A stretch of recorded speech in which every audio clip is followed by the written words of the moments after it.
টকটকে লাল।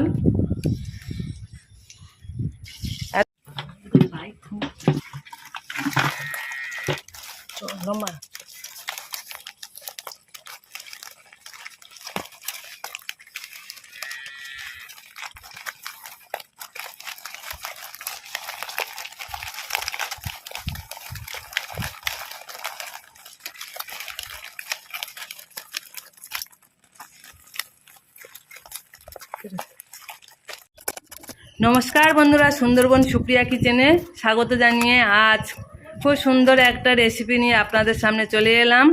কই মাছের রেসিপি। আপনারা ভিডিওটা প্রথম থেকে শেষ পর্যন্ত দেখুন, আশা করছি আপনাদের ভালো লাগবেন। এই কই মাছগুলো আমাদের পুকুর থেকে ধরা হয়েছে। সেই মাছগুলো খুব সুন্দর করে কেটে ধুয়ে পরিষ্কার করে নেব। আর আমার সকল বন্ধুদের আন্তরিক শুভেচ্ছা, অভিনন্দন, ভালোবাসা জানাই। দেখুন বন্ধুরা, মাছগুলো খুব সুন্দর করে আমি কেটে নিয়েছি। আর এই মাছগুলো খুব সুন্দর করে একটু ভালো করে ঘষে ঘষে পরিষ্কার করতে হবে। কই মাছ, শোল মাছ, ল্যাঠা মাছের গায়ে একটু আঠালো থাকে, হড়হড় করে আর কি। সেইগুলো খুব সুন্দর করে ঘষে ঘষে পরিষ্কার করতে হবে। দেখুন, একটা স্যানের ঘাট বা সিমেন্ট বালি দিয়ে জমানো একটা সামসেট মতন, সেই জায়গাটা ঘষলে খুব ভালো হয়।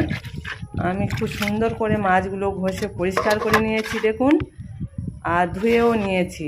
এবারে একটা থালার মধ্যে লবণ নিয়েছি, অল্প পরিমাণ নিয়ে মাছগুলো থালার মধ্যে তুলে নেব। নিয়ে খুব সুন্দর করে চটকে চটকে মাছগুলো ধুইব। যত পরিষ্কার করে ধুইব তত আমাদের তরকারি বা রেসিপিটা খেতে খুব ভালো লাগবে। একটু পরিষ্কার পরিচ্ছন্ন করে খাওয়াটা এখন উচিত মনে হয়। দেখুন বন্ধুরা, খুব সুন্দর করে মাছগুলো আমি ধুয়ে নিয়েছি। আর মাছের মধ্যে কতটা নোংরা ছিল দেখুন, জলটা একদম বাজে হয়ে গেছে ঘোলা। আর এবারে আরও বারে বারে দুই একবার জল দিয়ে আমি মাছগুলো খুব সুন্দর করে ধুয়ে নেব। মাছ ধুয়ে পরিষ্কার করে আমি রান্নাঘরে চলে এলাম। মাছের মধ্যে লবণ হলুদ মাখিয়ে নেব। খুব সুন্দর করে মাছগুলো মাখাতে হবে। দেখুন, খুব সুন্দর করে মাখিয়ে নিলাম। এবারে আমি এই দেখুন, আর কয়েকটা লঙ্কা, রসুন, আদা, জিরে আর পেঁয়াজ কেটে নিয়েছি। আর এগুলো জোগাড় করে নিয়েছি। এগুলো আমি শিলপাটাতে বেটে নেব। খুব সুন্দর করে শিলপাটাতে আমি বেটে নিয়েছি। আর অফ ক্যামেরায় বান্নাটা আমি করে নিলাম।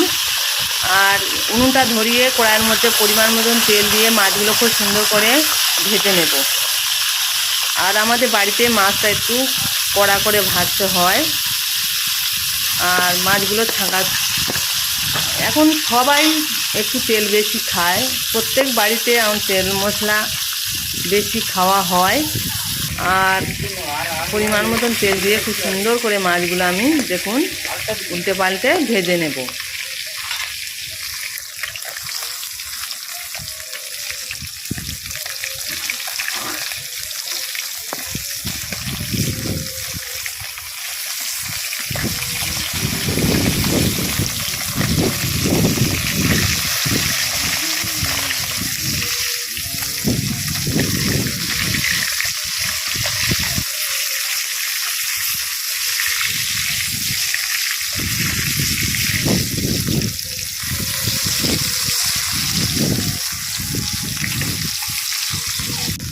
দেখুন বন্ধুরা, খুব সুন্দর মাছ কড়া করে ভেজে নিয়েছি টান টান করে। এবারে আমি মাছগুলো তুলে নেব।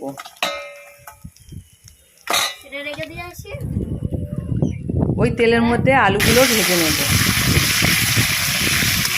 আপনারা চাইলে আলুগুলো নাও ভেজে রান্না করতে পারেন। আর একটা কথা বলছি, দেখুন এই যে কড়ার গায়ে ধরে গিয়েছে, এগুলো যদি রান্নার সময় খুন্তি দিয়ে একটু তুলে দেওয়া যায় তাহলে কড়াটা কম পুড়বে। মাজার সময় খুব সুন্দর তাড়াতাড়ি মাজাও হয়ে যাবে।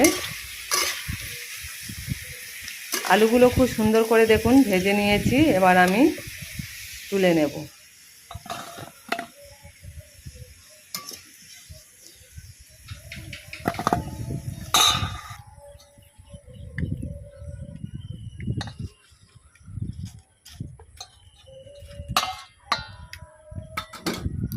আলুগুলো আমার সব তোলা হয়ে গেছে, আর কড়ার মধ্যে অনেকটাই তেল রয়ে গেছে, আমি আর তেল দেব না। তেলের মধ্যে অল্প 5 ফোড়ন দিয়েছি, আপনারা 5 ফোড়নটা ঝাড়া না খান বাদ দিতে পারেন। আমি কড়ার তেলের মধ্যে 5 ফোড়ন দিয়ে পেঁয়াজগুলো দিয়ে খুব সুন্দর করে নেড়ে চেড়ে নেব।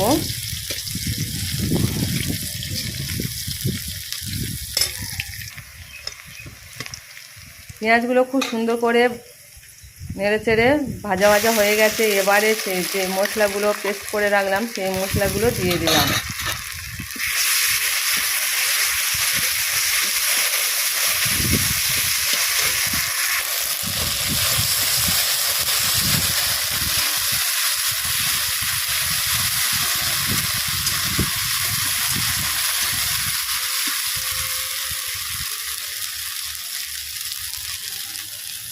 খুব সুন্দর করে পেস্টগুলো দিয়ে খুব সুন্দর করে নেড়ে চেড়ে কষে নিয়েছি। এবারে স্বাদ মতন লবণ দিয়ে দেব।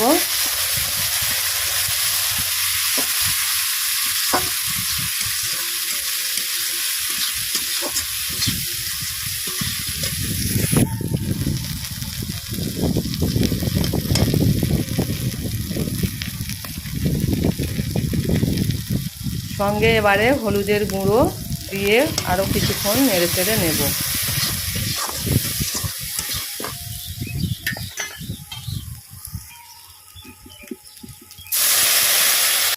অল্প একটু জল দিয়ে, একটু মশলাটা টান টান হয়ে গেছিলো, একটুখানি অল্প একটু জল দিয়ে একটু নেড়ে চেড়ে নিয়ে আলুগুলো দিয়ে দিলাম।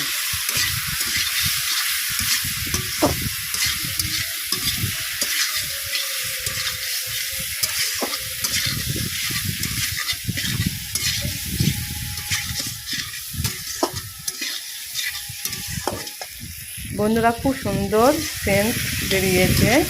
এই কষা আলু দিয়ে ভাত খেলে ভাত এক খেলা খাওয়া যাবে, এত সুন্দর সেন্ট বেরিয়েছে। খুব সুন্দর করে কষে নিয়েছি দেখুন। এবারে পরিমাণ মতন জল দেবো।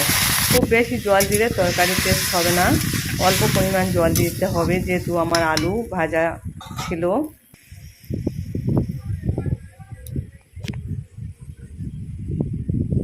আমাদের সামনের গ্রামের দৃশ্যটা একটু দেখিয়ে দিলাম।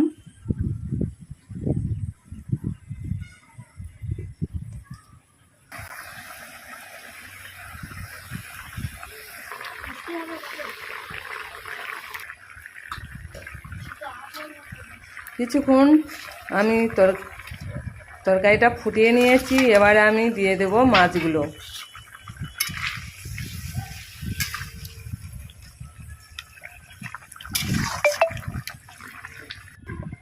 কিছুক্ষণ ঢাকা দিয়ে রেখে দেব। ঢাকা খুলে কিছুক্ষণ নেড়ে দেব।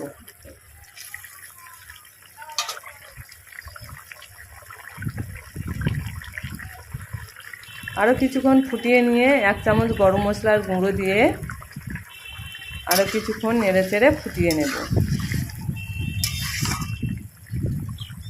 অনেকে মশলাটা একটু শেষে দেয়, কিন্তু আমি একটু তরকারির শেষ পথে দিলে একটু ফুটিয়ে নিলে তরকারির টেস্টটা বেড়ে যায়, অন্যরকম টেস্ট হয় আর কি, খুব সুন্দর খেতে লাগে।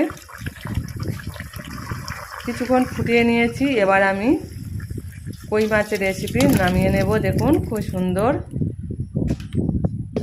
কালারটাও দারুণ এসেছে, দেখুন টকটকে লাল।